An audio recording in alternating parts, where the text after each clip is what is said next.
Telugu digital media network లో political కేటగిరీలో #1 కేవలం 72 గంటల్లో 1,50,00,000 వ్యూస్ పైగా popular TV network. Chalasani Srinivas గారు, ఇప్పుడు కాంగ్రెస్ పార్టీ నుంచి జితేందర్ రెడ్డి గారు చేవెళ్ళ లేదా మల్కాజ్గిరి నుంచి పోటీ చేయొచ్చని ప్రచారం జరుగుతుంది. జితేందర్ రెడ్డి గారు అంటే మహబూబ్ నగర్ బీజేపీ టికెట్ ఆశించారు. డికే అరుణ్ గారికి అక్కడ టికెట్ వచ్చిన పరిస్థితి.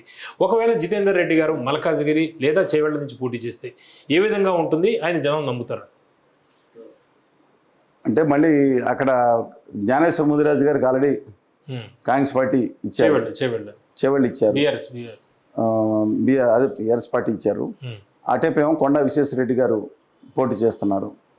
ఇటువైపు జితేందర్ రెడ్డి గారు అంటే జితేందర్ రెడ్డి గారి యొక్క కాన్స్టిట్యూన్సీ మహబూబ్నగర్, ఆయనకున్న ప్రభావం ఉన్న రంగారెడ్డి పరిగి ఎన్ని సీట్లు ఏదైతే ఉన్నాయో డెఫినెట్గా ఆయన కొంత ప్రభావం ఉంటుంది.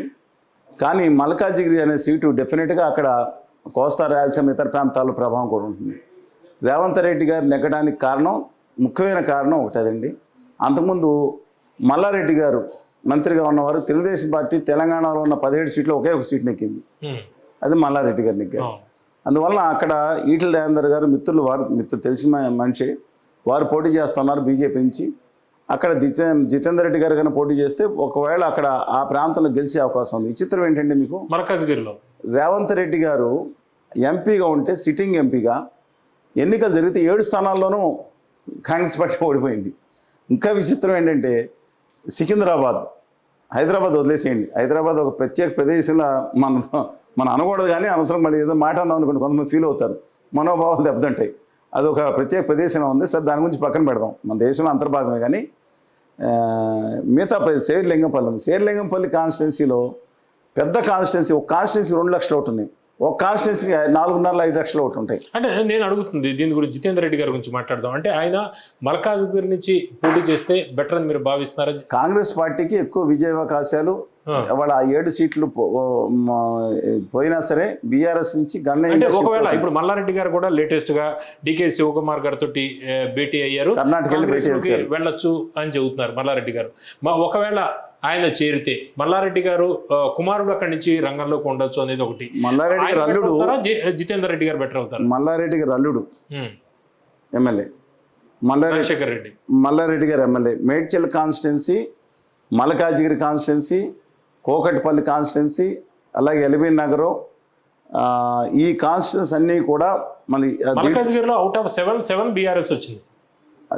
అదే అండి, మల్కాజ్గిరి అంటే అసెంబ్లీ కాన్స్టిట్యున్సీ చెప్తున్నా. ఇవన్నీ కూడా దాంట్లో భాగంగా ఉన్నాయి. దీంట్లో నేను అనుకుంటా ఉన్నాను, సరే మల్లారెడ్డి గారు ఏం చెప్పినా సరే రేవంత్ రెడ్డి గారు మనం పనిచేయటం వేరేండి. ఎందుకంటే బీఆర్ఎస్ మీద సెక్యూరిటీ, హైదరాబాద్ సెక్యూరిటీ అవుతుంది, మిగతా వాళ్ళు చేంజ్ చేస్తారు, రియల్ ఎస్టేట్ తగ్గిపోతున్నాం, లేకపోతే మిగతా వాళ్ళు ఇబ్బందులు జరుగుతాయి, గొడవలు జరుగుతాయని జరిగింది. ఇవాళ అభద్రతా భావం తగ్గింది. ఇవాళ BRS going to be sandwiched between Congress and BJP అండి. Very clear. అపార్ట్ ఫ్రమ్ మీరు మల్కాజ్గిరి అంటున్నారు, స్టేట్ మొత్తం పరిస్థితులు, మన నిజామాబాద్ వెళ్ళినా సరే people are talking about that. అంటే వీళ్ళిద్దరిలో ఎవరు బెటర్ చాయిస్ అంటారు? ఒకవేళ మల్లారెడ్డి గారు మిత్రులే కదా నేను అంటున్నాను. మల్లారెడ్డి గారు జితేందర్ రెడ్డిలో కాంగ్రెస్ లో ఎవరు బెటర్ చాయిస్ అంటారు మల్కాజ్గిరి క్యాండిడేట్ గా? మల్లారెడ్డి గారు ఆల్రెడీ నెగ్గినారు కదండి, మళ్ళీ ఆయన ఎందుకుంటారు? అంటే వాళ్ళ అబ్బాయి అనేది మళ్ళీ వేరే సంగతి. 3 సీట్లు ఇస్తారా? ఇప్పుడు వాళ్ళిద్దరు జాయిన్ అవుతారు, 3వ మనిషి ఇవ్వటం అనేది కుదురుతుందా? బహుశా కాంగ్రెస్ పార్టీ ఒప్పుకోదు. అందువలన బహుశా అంటే జితేందర్ రెడ్డి గారు అనేది ఆయన డబ్బులు పెట్టుకొస్తారు, కొంత తెలిసి ఉంటుంది. బలీయంగా అక్కడ రేవంత్ రెడ్డి గారు ఒక ఇన్ఫ్లుయెన్స్ మల్కాజ్గిరి కాన్స్టిట్యున్సీ ఇప్పుడు పనిచేస్తున్నాయో మారిన రోజులని నా అభిప్రాయం. But BRS will give a competition అంటే బీజేపీ ఈక్వల్లీ చాలా గట్టి కాంపిటీషన్ ఇచ్చే అవకాశం ఉంది వాళ్ళు, బికాజ్ ఆయన రైజింగ్లో ఉందండి ఆ పార్టీ.